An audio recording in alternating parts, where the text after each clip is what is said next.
श्री स्वामी समर्थ. शिवपुराण अध्याय 1 भावार्थ.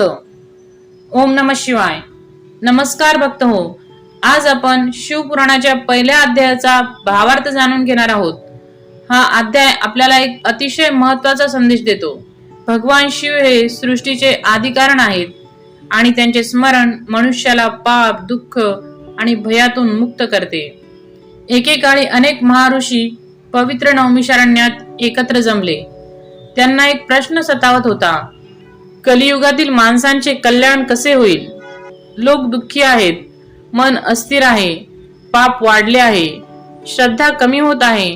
अशा काळात कोणता मार्ग सर्वश्रेष्ठ आहे? हे जाणून घेण्यासाठी ऋषींनी सूतजींना विनंती केली. सूतजींचे उत्तर.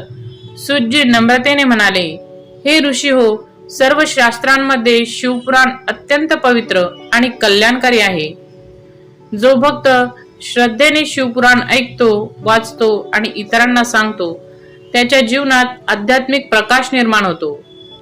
फक्त पूजा नव्हे तर शिवकथा ऐकणे आणि समजून घेणे ही मोठी साधना आहे. सूतजी पुढे भगवान शिवाचे वर्णन करतात. ते निराकारही आहेत आणि साकारही आहेत. ते आदी आहेत, अनंत आहेत. ते जन्म मरणाच्या पलीकडे आहेत. ब्रह्मा निर्माण करतात, विष्णू पालन करतात, पण त्या दोघांनाही शक्ती देणारे शिवच आहेत. हा भाग आपल्याला शिकवतो की शिव म्हणजे केवळ एका मंदिरातील देवता नाही, ते संपूर्ण विश्वात व्यापलेले चैतन्य आहे. या अध्यायात शिवनामाचे विशेष महत्व सांगितले आहे.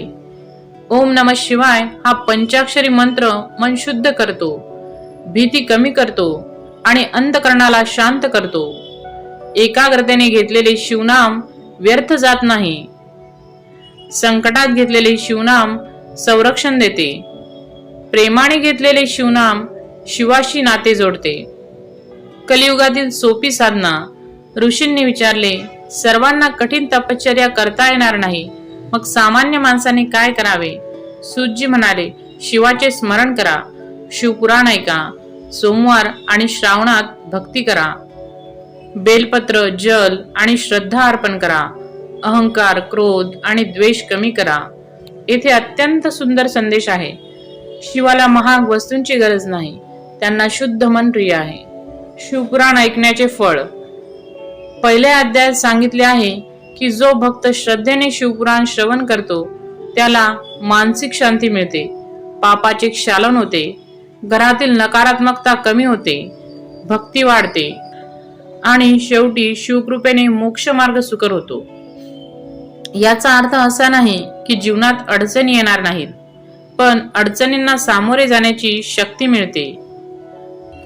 याचा आध्यात्मिक अर्थ असा आहे की नवमिषारण्य म्हणजे अंतर्मन, ऋषी म्हणजे विवेकपूर्ण विचार, सूतजी म्हणजे ज्ञान, शिवकथा म्हणजे आत्मजागृतीचा मार्ग. जेव्हा मन प्रश्न विचारते आणि ज्ञानाचा आश्रय घेते, तेव्हा जीवनात शिवतत्व प्रकट होऊ लागते. आज माणसाकडे माहिती खूप आहे, पण शांतता कमी आहे.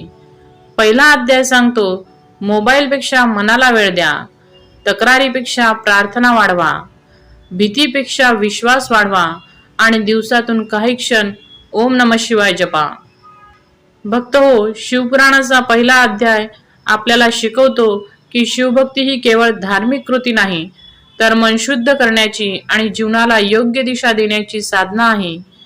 चला शेवटी सर्वजण भक्तिभावाने म्हणूया, ओम नमः शिवाय, हर हर महादेव. धन्यवाद.